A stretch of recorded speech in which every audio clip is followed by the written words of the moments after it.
meneruskan akhlaknya Rasulullah.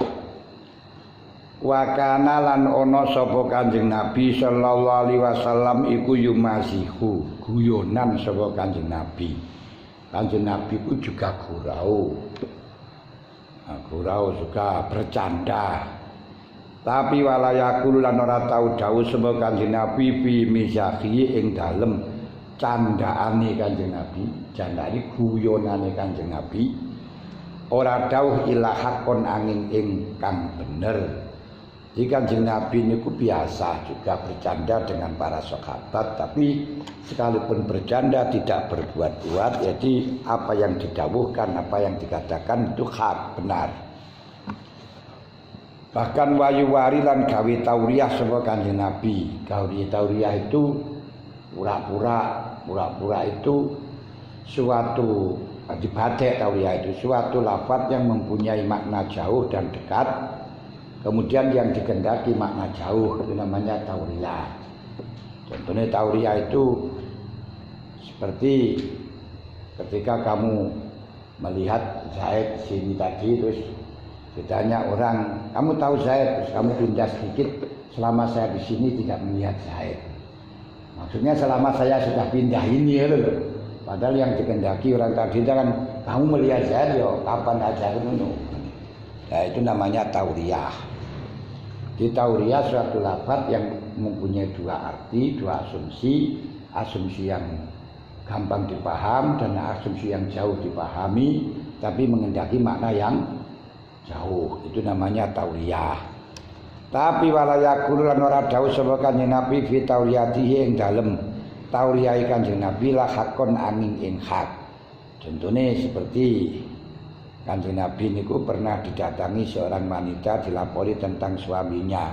Terus Kanjeng Nabi mengatakan, "Oh, suamimu yang matanya itu ada putihnya itu kan."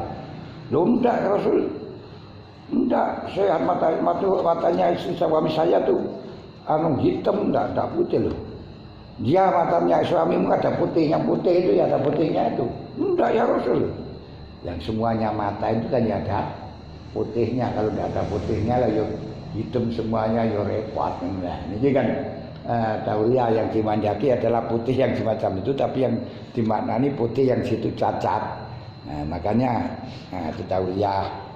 Nah, terus seperti ada seorang nenek-nenek minta didoakan, minta dinaikkan unta oleh Rasulullah. Rasulullah mengatakan, "Enggak, tidak saya naikkan unta, saya naikkan anaknya unta saja."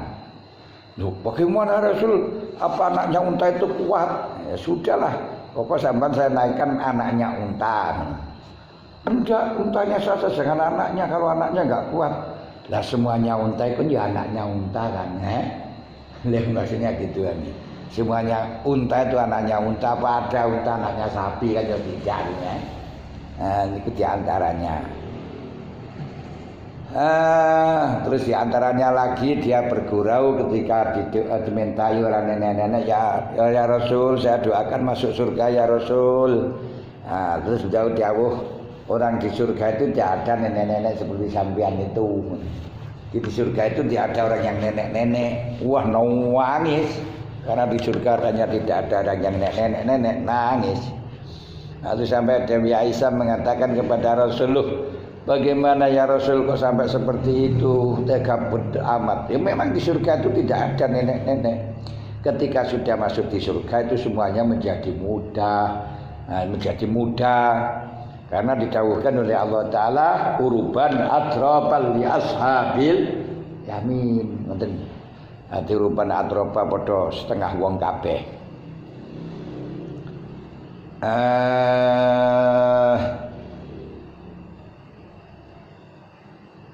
Ashabul yamini ma ashabul yamini fi sidrin makhdud adrahim mamdud adillim mamdud yama'i maskub fawaqiyatin katsiratin la maqtu'atin wa la mamnu'a furushim marfu'ah inna sya'na kunna insya'ah. Jadi inna sya'na kunna insya'ah wa ja'alna kunna uruban atroba. Di sana itu dijadikan muda semua. Ora enek wong tuwek ngoten di surga. Wayak barulan nrimo sapa Kanjeng Nabi uzrul mutadiri ing alasane wong kang gawe alasan, wong kang persaben. Kalau ada orang yang alasan saya gini-gini nyerus, oh iya, tidak apa-apa. Wakalan ana pemuatabatuhu mangklah-mangklahi Kanjeng Nabi iku takridon gur mliringi tok. Jadi Kanjeng Nabi kalau marah ya marah, tapi marahnya itu dengan cara disindiran gitu saja, tak langsung jedal jedol. Wayak murulan perintah sapa Kanjeng Nabi birifki kelan halus. Wayak kusulan gegere sapa Kanjeng Nabi ala ing ngatasi rifki. Wayan halan nyegah sapa Kanjeng Nabi anil unfi saking kasar. Wayak kusulan niku jenenge wayak kusulan gegere sapa Kanjeng Nabi ala lafi ngatasi ngapura wasofi lan ngapuk tegese ngapura. Jadi Kanjeng Nabi niku perintah dengan halus, jangan memberi spirit dan mencegah dari memberi spirit agar kita berbuat sehalus mungkin, mencegah kita berbuat kasar, memberi spirit untuk memberi ampun, wa makarimil akhlaqi lan pira-pira kemuliaane akhlak. Wa kana lan sapa Kanjeng Nabi ku yuhibbu demen sapa Kanjeng Nabi at-thayyiba ing wangen-wangen, atiba ing wangen-wangen. Jadi Kanjeng Nabi niku seneng kalau barang wangi-wangi. Masuk banyu wangi. Lah niku masuk seneng kan ini. Barang wangi-wangi niku.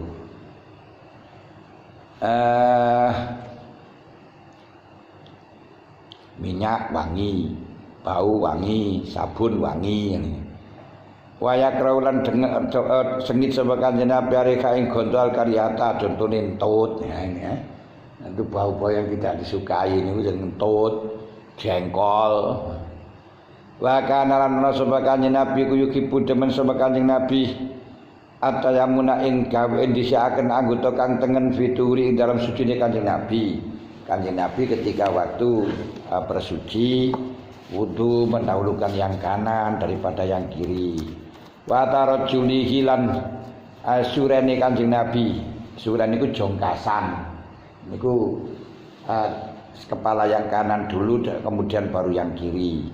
Wa tana'ulihi lan sandalane Kanjeng Nabi, Kanjeng Nabi sandalan kaki dulu kanan kemudian baru yang kiri.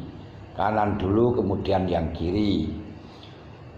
Wah dihilan ngalapi Kanjeng Nabi ketika mengambil sesuatu juga yang kanan dulu. Wa ta'ilan awai Kanjeng Nabi wa fisa'ni hilan dalam tingkai Kanjeng Nabi kulih ya sekabari kuli sekabari saknun semua tingkah yang baik itu mendahulukan yang kanan daripada yang kiri. Bahkan lan ana apa ya duastani Kanjeng Nabi al-yumna kang tengen iku lito amihi krana dahare Kanjeng Nabi wa syarabilan mumbine Kanjeng Nabi wa tuhuri dan sucine Kanjeng Nabi. Jadi tangan kanan itu spesialis untuk makan, minum dan sesuci. Sedangkan tangan kiri untuk bagian buri. Jangan tangan kiri digunakan untuk makan karena baru dari belakang itu mengandung hal-hal yang penyakit-penyakit yang mungkin akan menempel di driji itu. Kalau nanti makan dengan pakai tangan kiri, akhirnya ya mungkin penyakit-penyakit itu akan menempel dan masuk lagi, bahaya.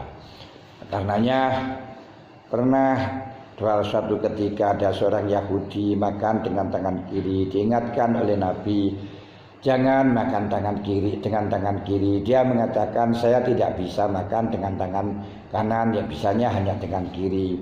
Padahal melakukannya itu karena sombong, menentang Kanjeng Nabi.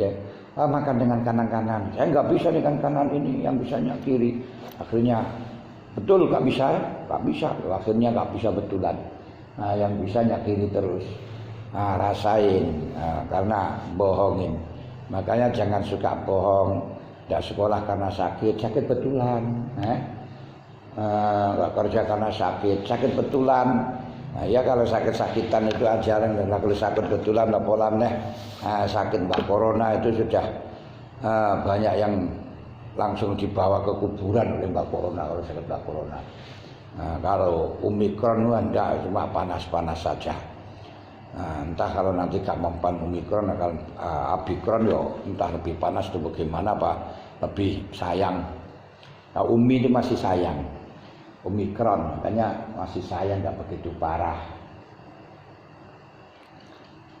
Wa yadu tawi asane Kanjeng Nabi al yusra iku li khalalihi krana niku ngambahi iku li khalahi krana jambane Kanjeng Nabi. Ngerti jamban itu water close. Nah, water itu adalah air, close itu adalah kamar, kelas. Berarti kamar air, ini nah, kamar air. Ada air kecil, air besar. Wala maka walimalan krono perkara kang ana kang napa maiku minal azza. Saking reget-reget buang telek pakai tangan kiri. Buang kotoran pakai tangan kiri. Menghilangkan bersin, menghilangkan merok umbel apa umbel ya? Apa umbel? Ya umbel. Dipakai tangan kiri. Bagian kholak, jamban, bagian waterclose, tulisan belakang, kencing, itu ya kiri semuanya, jangan pakai kanan. Niku sifat Kanjeng Nabi, akhlak Kanjeng Nabi.